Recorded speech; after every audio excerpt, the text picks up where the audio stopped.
Well, good morning, friends. This is Bob Ferguson, and this message is really aimed at my friends here in Fairfield, and in fact, everyone in District 87. This is my second or third attempt at this introduction. It's harder than it seems because I want to really express from my heart what I hope to achieve with this video. Elections are always fraught. Elections really matter. And the people who we choose to elect to represent us really makes a difference in our day-to-day life. The policies that they promote, their ability to work across the aisle, all make a huge difference in what actually ends up in the sausage of making legislation. So I think it's really, really important to understand both the style and the substance, the issues that are important, that seem to be important for candidates. And really, I think as important, what is their background? What's their academic background? What's their work background? How would that impact their capacity to represent us really well? So when I attended the Chamber Forum, and it was a long event, some people didn't make it at all. Some people didn't make it through the whole thing. And I was particularly paying attention to the session with Mike Heaton and Jeff Shipley, because I think that race will determine a lot about how things go in Jefferson County, how we're actually represented. And I was struck with an extreme contrast, both in style and in preparedness to actually address the issues, address the questions, academic background, work experience. And so I would imagine that everyone can guess my bias. And I wanted to simply present two of the questions that I thought were particularly important and valuable in really laying bare the difference between these two candidates. One of the questions was, what makes you qualified to represent us? And the second one is, name 3 specific local economic development initiatives that are your 3 priorities. And then I included the closing remarks. And I think without any further comment, editorial comment on my part, we'll just see these clips and you can draw your own conclusions. Thank you very much for watching.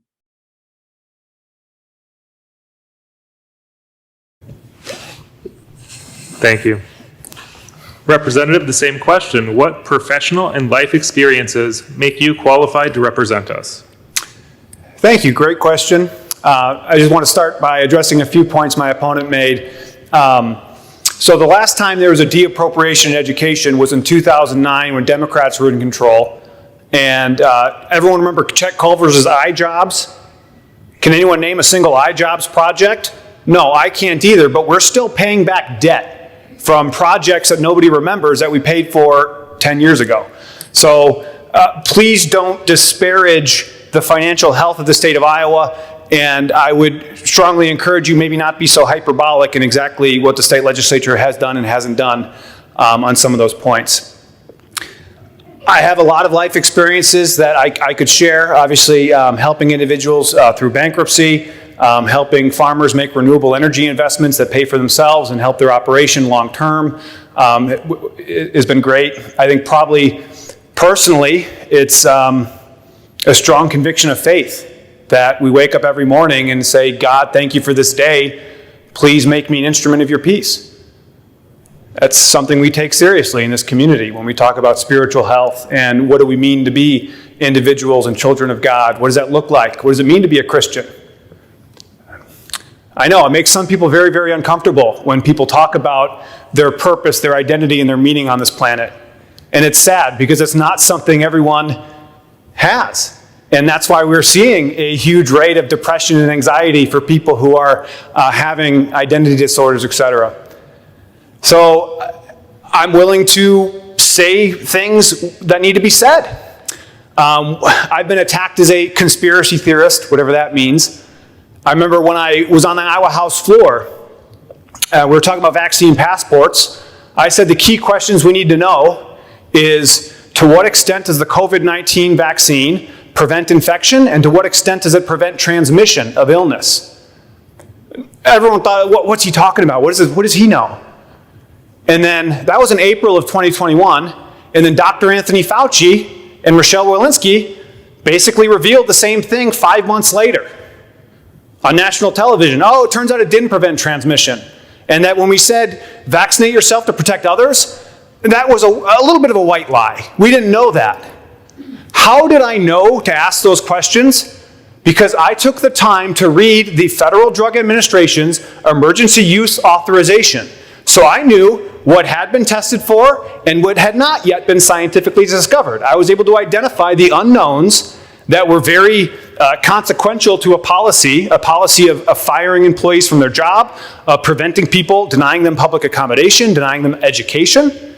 And I know you can laugh at this all you want, but there are still East Coast universities requiring masks, requiring booster shot mandates, and no, that's not supportive to my health, and I know what it means to be a healthy, independent person, and so I'm going to live in my truth. I'm going to trust what God gave me as best I can, which includes an immune system, and hopefully I can mention that on Facebook without getting censored.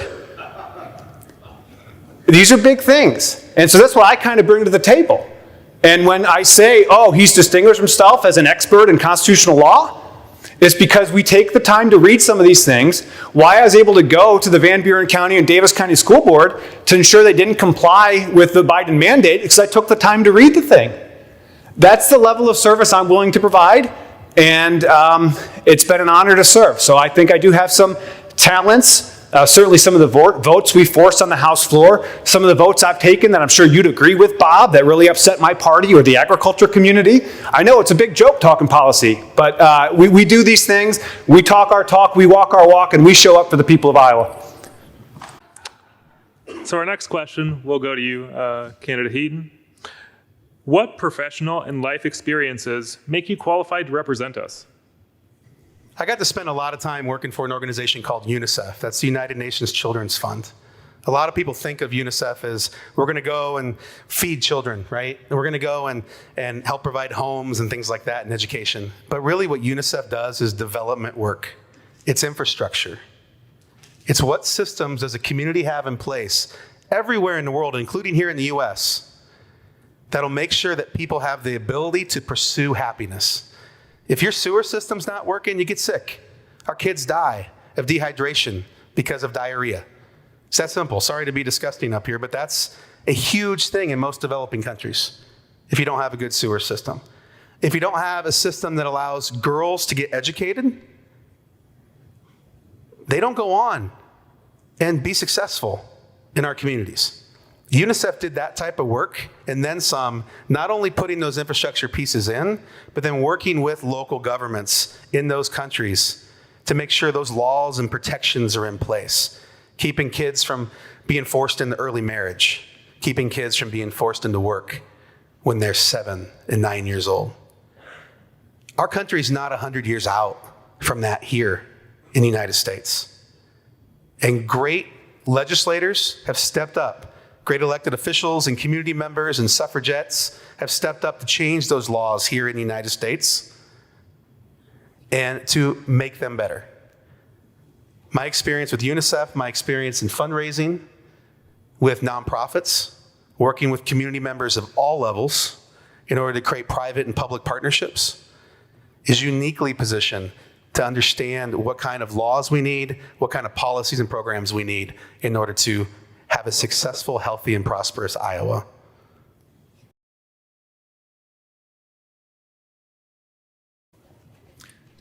That's a great question. There's a lot of different ways I can answer it. A lot of things are coming to mind in terms of economic priorities. My economic priority this last summer was making sure I had enough beef in my freezer because I saw how crazy the prices were getting. And now we see the price of eggs. So my economic priority is making sure we have chickens available, that people are able to do what they can to personally empower their own economic activity. The way we value things in society is changing. I really place a lot of value on genuine human connection. Being able to come together in a space like this as a community to talk about important issues, that's something that's very valuable too. And that's what a lot of people are looking for.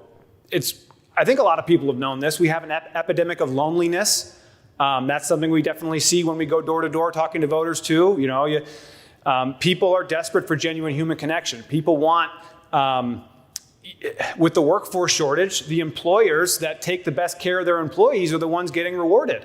People want to work at a firm in an industry that shares their values and respects them as an employee and helps them, again, accomplish their life's purpose and mission. So to boil it down to top three, I think we've done a pretty good job on broadband, at least from what I'm hearing. And let me know if you guys have any internet hookup issues. We've been working on the IT committee for that, but I know my internet's improved considerably over the last couple of years. Certainly the tax conversation, certainly for, like I said, we have people that are still going to Florida, Texas, South Dakota because of that income tax piece. That is something we need to fix.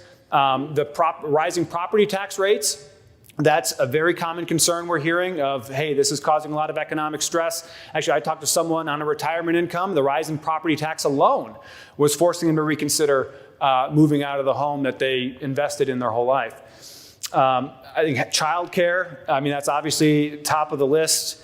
Making sure that our children have every support they need and their parents have the support they need. There's a lot of economic priorities. I'd say most importantly, a certainty. People need certainty.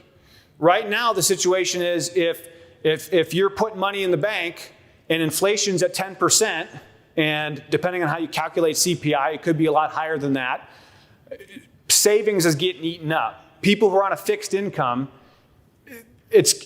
people are feeling the squeeze. So I can't really underestimate how much it harms economic activity when at the national level, people are trying to pretend like inflation isn't happening or they're not giving a proper explanation, which again, when you go from $20 trillion of debt to $31 trillion in debt, it's going to have an effect on an economy, and we're going to feel the pinch in a real way.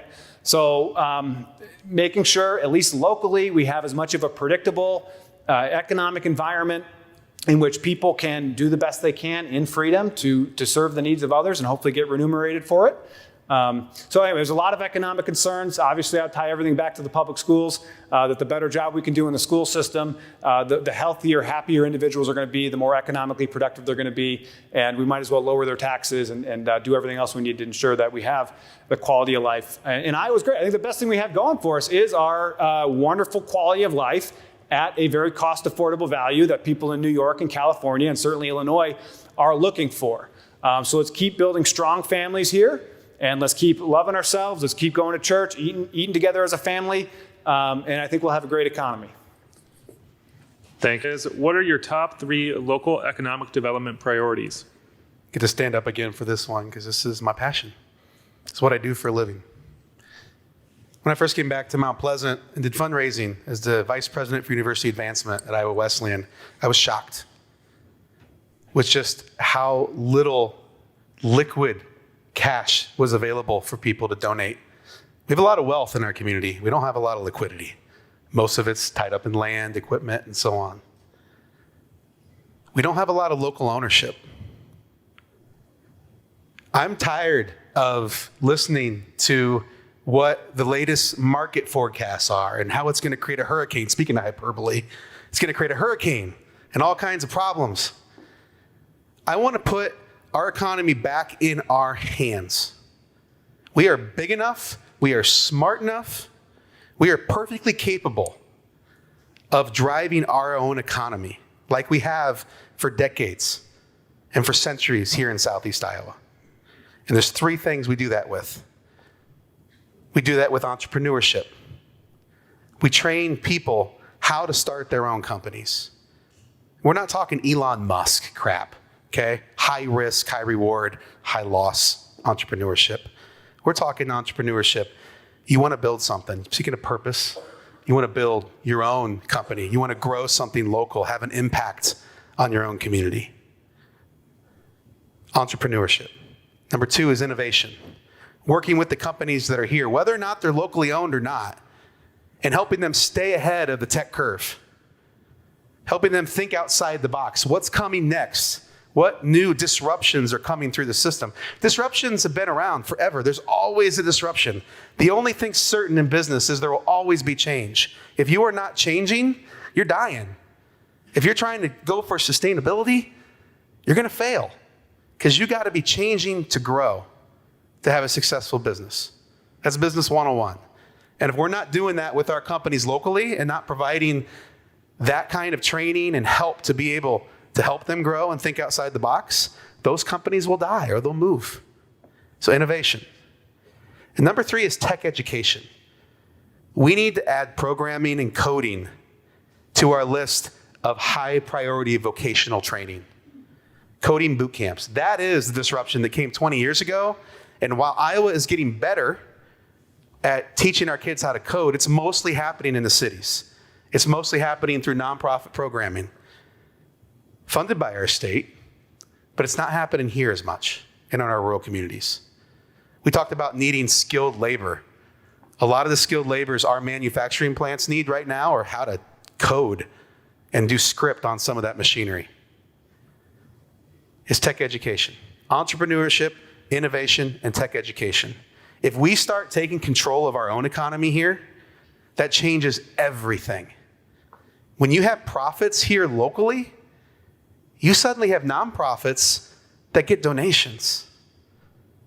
You suddenly have the rec center growing and adding a wing to it. You suddenly have a park expanding and buying property. You suddenly have new innovation and ideas in our community that help. It just spirals and accelerates innovation and quality of life. But we can't do that if we're always dependent on these national huge corporations that have no priority or interest in our communities. They're important to have here, but we need to be filling those gaps with our own entrepreneurs, our own business leaders, and our own employees right here in Southeast Iowa.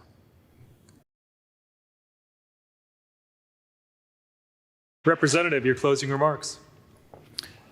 Well, thank you again, everyone, for coming together as a community and having this discussion. Obviously, this is just the start. There's a lot more on all of these topics.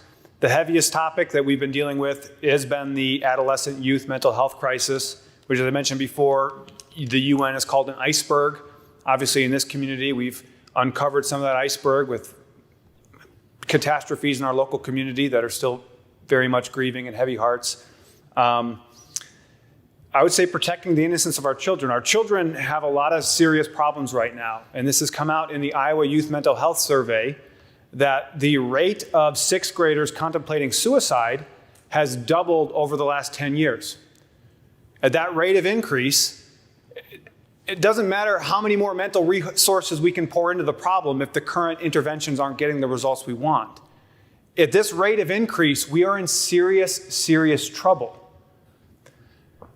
And no, when I'm looking, and I think it's great we quote the Founding Fathers. I think Thomas Jefferson has done wonderful things throughout the history of the world. I think it's very sad when radical woke leftists are disparaging our Founding Fathers and tearing down their statues. But Thomas Jefferson did. He wanted a public education system for this country. He founded the university system in this country because he knew that we needed to be very highly educated to sustain our liberty. And that's the system we built.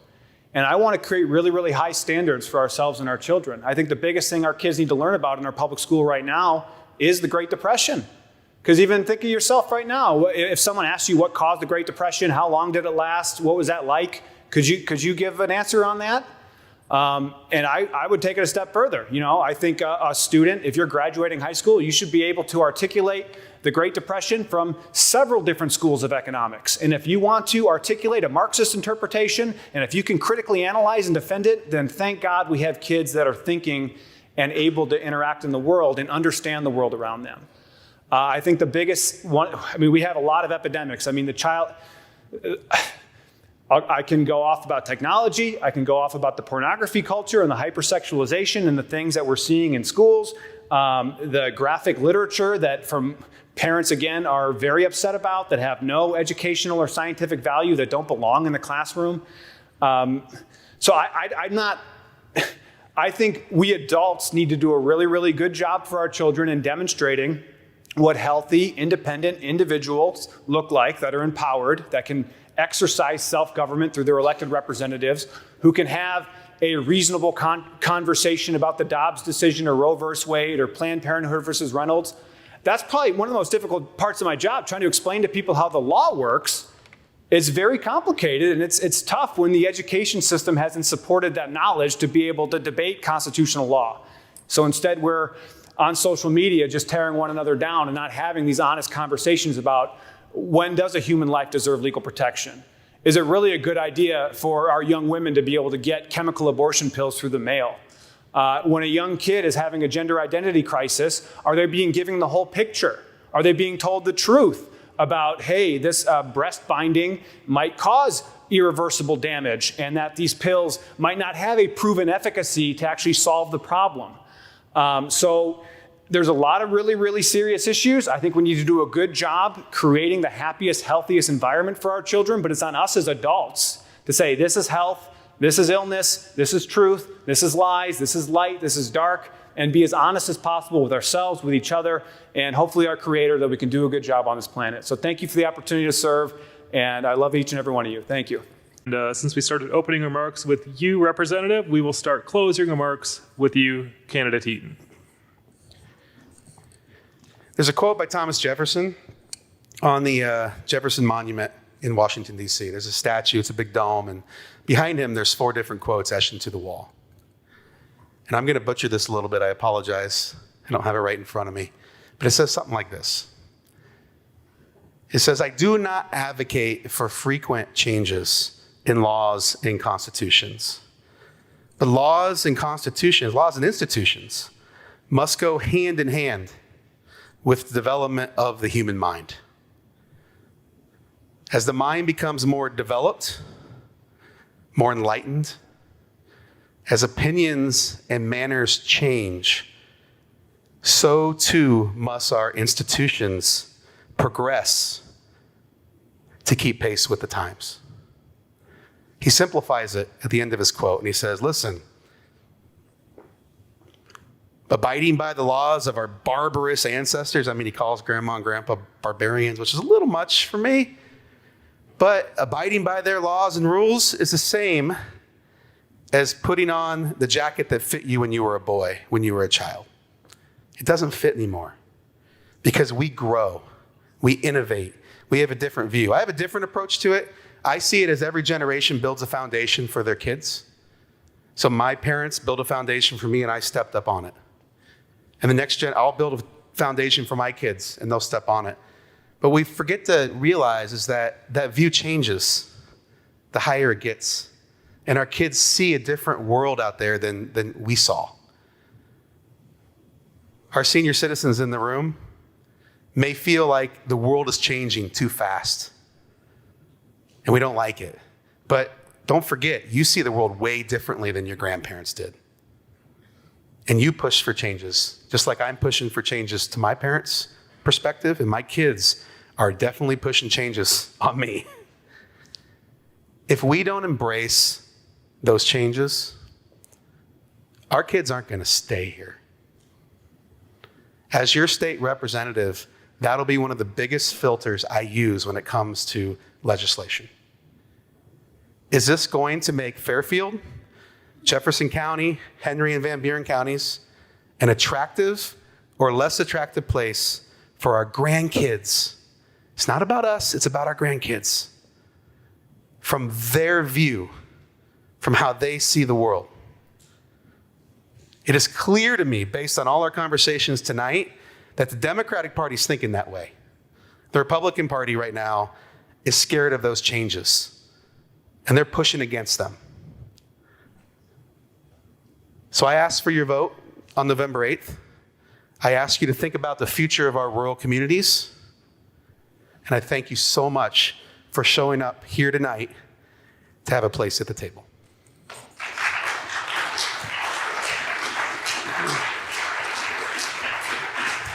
Thank you.